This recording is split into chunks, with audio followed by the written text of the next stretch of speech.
Buenas tardes, señoras y señores. Aquí desde Miramar, Parque Bristol, en plena reunión con uno de los integrantes históricos del conjunto THC. ¡Qué mierda! Sí, no me digan el THC, todos sabemos lo que es THC, no hay que escandalizarse, no embarazan a nadie, no violan a nadie, hacen música. Y uno de los tipos pegó el salto y se fue a los Cafres y sigue tocando música y sigue viviendo, aunque mal, digo, porque no, los músicos nunca pueden, tiene claro, está Charlie, hay uno, que dos, que tres, que cinco, pero la gran masa de artistas de la guitarra, del bajo, de la batería, que se comprometen históricamente con la música, no reciben casi nada. Y cada vez menos. Hoy en día los estados municipales, provinciales, nacionales, azules, colorados, amarillos, peronistas, radicales, se lavan las manos en una u otra manera y dejan que los muchachos queden con su talento colgados en la nada. Y la música es muy importante, como el teatro, como el cine, como la escultura, como la fotografía. Todo eso es algo que configura la cultura tanto como la empanada santiagueña. Porque no crean que la cultura son solo libros y notas musicales. La cultura es la expresión de un pueblo en marcha, de un nosotros convencido de ser nosotros, que muestra su identidad. Y la muestra con un cultrón, o la muestra con un sintetizador, o hace música electrónica, o hace empanadas santiagueñas, o tucumanas, o cordobesas de buena calidad. De eso se trata, de seguir viviendo de eso. Y me encantaría siempre, aunque no tenga ya nada que ver con la estructura burocrática de la cultura en este municipio, decirle a todos los muchachos, a los de THC, históricos, a todos los que vinieron en esa época y a los que no vinieron, que bueno, acá si quieren parar, tienen un lugar donde parar y siempre alguna cosa arrimaremos, sea un café o un choripán, algo va a haber para morfar. Porque si algo tienen los actores, por ejemplo, es un hambre histórica que llega a la etapa de Molière, que se cagaba de hambre pero hacía teatro. Y los músicos, y bueno, entre el fútbol, el alcohol y el morfi, con alguna chica que los acompañe también.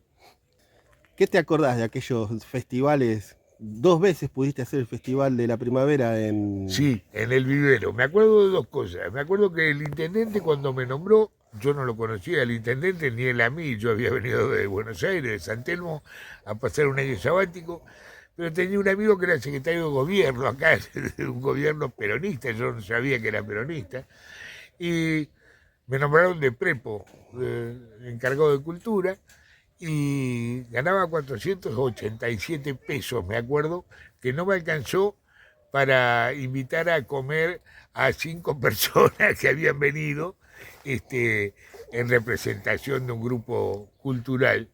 Eran migajas, no lo hice por guita, pero bueno, eh, empecé, digamos, a pensar en que había que encontrar soluciones. El principal problema que tenía el intendente es que el 21 de septiembre, el día de la primavera, era una guerra entre la policía y los chicos, los estudiantes. Los estudiantes iban al vivero, enterraban botellas de ginebra, se ponían en pedo, se cagaban a palos, venía la cana y los paleaba a unos y a otros. Yo dije, hay que romper este esquema. Entonces dije que hay que ganarlos por izquierda, o sea, hacer algo que no esperen, tener un buen grupo de rock, un buen grupo de reggae, si es posible del Gran Buenos Aires, si es posible pesado, que se la banque, meterlo ahí, meter a los de Miramar y que vengan pendejos de Mar del Plata, de todos lados a disfrutar de ese festival, que sea gratis. Conseguí un amigo, Reginald Lee, que representaba Coca-Cola, entonces las escuelas podían tener Coca-Cola de 1 litro para darle a los muchachos a la mañana cuando llegaban y podían venderles muy barato un choripán, entonces un choripán y una coca muy, pero muy barata, que lleva lo que serían, digo, 2.000 pesos las dos cosas, los pibes morfaban y chupaban coca. Entonces, claro, ya no tragaban tanta ginebra a la escondida. Y yo había agarrado al taquero, un muchacho que se llamaba Alberto, como yo, y lo había apretado la noche anterior y le había dicho dos cosas. Primero, en los boliches bailan, en la noche previa no se vende alcohol. Hacen fiesta de la primavera, bailan hasta las 3 de la mañana, hasta que amanezca, pero sin alcohol. El resto no me importa. Hay fumo, pero alcohol no hay. No hubo en ningún boliche bailable alcohol. Y la segunda indicación, lleve los patrulleros que quiera al vivero, pero con una condición: usted no detiene un solo menor. Si un chico está en pedo, lo pueden subir al patrullero y no había leyes en ese momento que lo establecieran. Lo tiene que llevar a la casa y a entregarlo a sus padres. No puede hacer otra cosa. ¿Estamos de acuerdo? Estamos de acuerdo.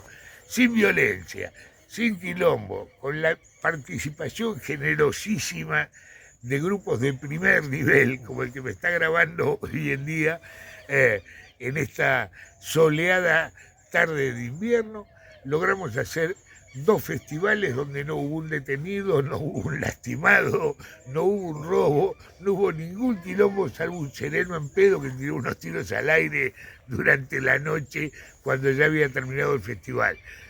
Pero en rigor de verdad, digo, el recuerdo de eventos como ese, o como el Festival Internacional de Guitarra que se inició aquí, con figuras como Juan Falú, Juanjo Domínguez, el Tata Cedrón, qué sé yo, gente de muy buen nivel, el Trío Gótico de Barcelona. No lo continuó el municipio y se perdió. La ayuda del Estado, por mínima que sea, ahora me acuerdo que lo único que le habíamos conseguido a los muchachos eran unos pasajes en el Roca, pero la suficiente cantidad como para que pudieran venir hasta Miramar, volver a Buenos Aires y traer algunas gomillas y alguna señorita seguramente que siempre acompaña a los músicos. Y haber traído a ese ejército de locos que era como una nube de humo que se movía en masa de acá para allá, ¿te trajo algún problema? No, Olazábal, el señor que manejaba el micro, que lamentablemente falleció hace poco, pero de una familia muy conocida de Miramar, lo único que me decía, cada vez que subían o bajaban ustedes y él tenía un espacio para hablar conmigo, me decía: acá lo que pasa es muy raro, hay mucho humo adentro del micro. Lo hice revisar 2 veces, dice, no quema aceite, dice, y hay un olor como raro. Y yo le decía, no, mire, lo que pasa es que en Buenos Aires está de moda mezclar el tabaco con algunas cosas como en Miramar. ¿Cómo como en Miramar? Me decía, sí, le decía, usted agarra un particular, yo fumaba particulares, y lo aprieta contra la resina de un pino seco en la corteza y va a ver que larga un humo con un olor diferente.